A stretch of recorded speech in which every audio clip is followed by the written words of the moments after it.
Hey everybody, I was going to do a quick video just kind of on my craft storage. Somebody mentioned liking to see the cross stitch progress and kind of see how everybody stored their cross stitch stash. I would do a craft room tour, and it's kind of a work in progress right now though, and it's kind of messy. We're possibly doing it in addition to the house, etc. I will try to upload, so I do have some pictures of the area that I'll try to upload to the end of the video, see if I can figure out how to do that. I'm not great at the video editing yet. So I was just going to do a quick video of the storage stuff that I use. I went through several systems for the floss. I started out with the stitch bows. I like the concept of them. I didn't like the fact that there was nowhere to put the extra small pieces of floss. Like when you clip, if there's extra floss left over, there was nowhere to put the extra floss. I then went to the bobbins, and same thing. It was easier because it was a smaller bobbin, but you know, you still had, if you had a small piece of floss left from snipping it off fabric or whatever, you didn't have anywhere to keep it. And plus I didn't like that whenever you filed a new color, you had to move everything back. That drove me mad. And also all the time it took to wind the bobbins.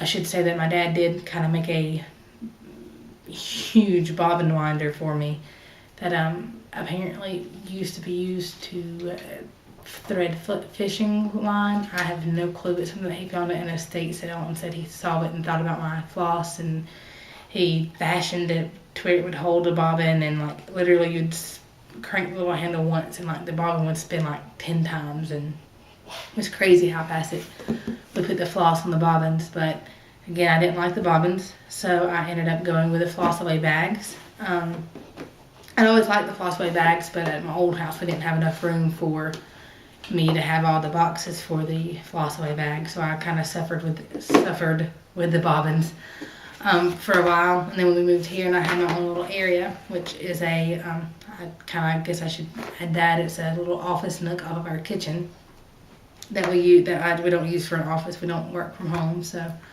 I turned it into my kind of cross stitch area or stash area. I don't know. It's where I sit and cross stitch. It's got just all my different kind of craft stuff. When I had the extra room, I ended up going to the Floss-away bags.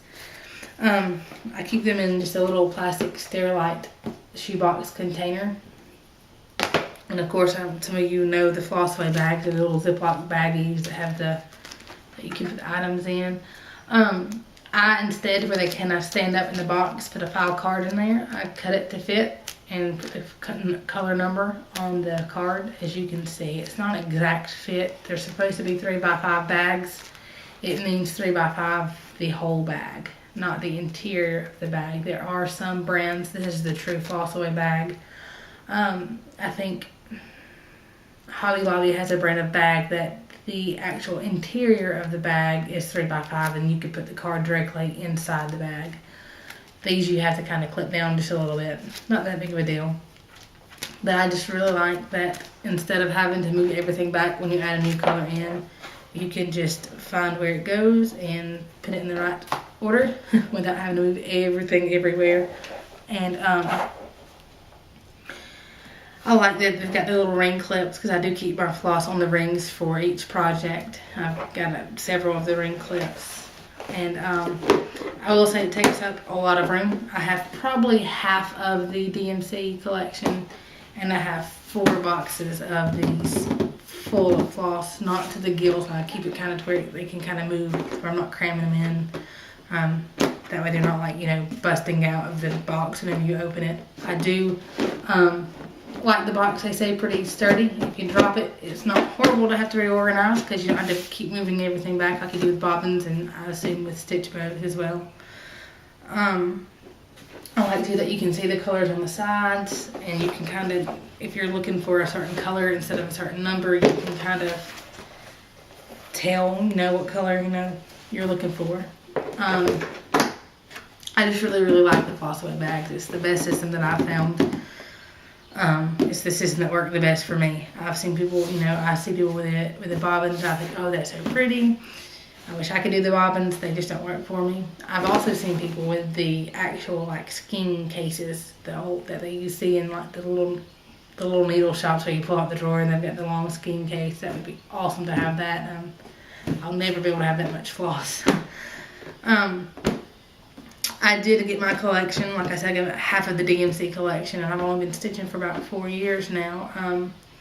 A quilting store here in my town was changing from the DMC to the Sullivan, and they still had a lot of the DMC kind of randomly still in the bins. They ordered their Sullivan in the same order that they would have put their DMC floss, and apparently the way DMC works is the stores buy the DMC from DMC and then they sell it themselves. So whenever they did the switch, they couldn't sell the DMC back. They still were stuck, as she said, with the DMC. They were having a big floss sale. I think they were like $5 for $1, and then like if you bought so much, you got a certain amount off. It was a big like Memorial Day sale at the quilt shop. And it was like $5 for $1, I believe. And she called me and knew that I had been starting my cross stitch collection and said, hey, you know, I know that you want to get the DMC collection. We've got Sullivan, but you're welcome to come through, and anything that's, you know, left of the DMC, you're welcome to at the same price of the Sullivan. So I went and spent like an hour and a half going through every bin and seeing if there were any DMC, and it took me like, I ended up with like 180 or 190 skeins of floss that day, and it was crazy. But had tons of stuff, and that was like when I put them all on bobbins, and I put about half of them on bobbins before I decided to go, before I gave up on putting them on bobbins at all, and then ended up going with Floss-away bags. I'm a storage container freak or an addict. I also have my fabric in a storage container. I also buy my Sterilites, another one of the clip boxes, like my little small project boxes are. This is a lot bigger. This is really all the fabric that I have as far as cross stitch goes. I'm one that buys the fabric as I use it. I don't, you know, each time I get a new project, I'll buy it. Every once in a while, if I see some on sale, like the other day I went to Walmart and they had some of the 18 ivory, I believe, on sale for like $1.50. Just a little tube, and I bought like 4 of these. They're stuck over my shelf though, but as a general rule, I buy the fabric as I use it. I do have some that are, unless it's like just a really crazy good price, and I'll grab. That's how I got the plastic canvas and stuff. A lot of this was gifted to me from other people who, you know, were like, hey, try this fabric, or I don't use this, or exchanges on my forum. We do every December we do like a pen pal or secret pal. We exchange names and buy that person, you know, some items, like a limit of items for, we call it Stashmas instead of Christmas. We have, you know, it's an international site, so some of it I got for Stashmas, and some of it my parents have picked up at, you know, estate sales and stuff that they saw extra. But for the most part, I buy my fabric as I go. But this is the little box that I keep. That way it stays dry and dust-free and clean. That's really everything on this video. Not a lot to the video. I will say that I did order my floor stand. I kind of alluded to looking for one on the last video. I finally sat down and ordered the stand. I got the Ergo by Artisan Designs Incorporated. It's a private, I think 2-employee business out of Oklahoma. It's going to take 4 weeks to get the stand. Like I said, it's a small business, and they do make each stand by hand. They're currently going, they've got an oak finish or then a walnut finish. I went with the oak finish because it's a lot cheaper. I will try to do a review video on that whenever I do get it. That was one of the issues that I had with the research, is I couldn't find a lot of, it's not that I couldn't find people that had it. I couldn't find a lot of people who I could get in touch with it that had it, to talk to them about the stand to see if they liked it or not. I would find somebody mentioning they had the Ergo, and it would be like 3 years ago on a random forum. And then they would have posted for, you know, that 3 years. And eventually I started finding some people, even on my own forum and on LiveJournal, who did have the Ergo and loved it. They, you know, gave very quick email reviews on it, but I'm going to try to do a video review just to where we can to where if anybody else is doing research, they can find the stand and see how it works and see what it looks like in person. Well, that's really everything on this video for now.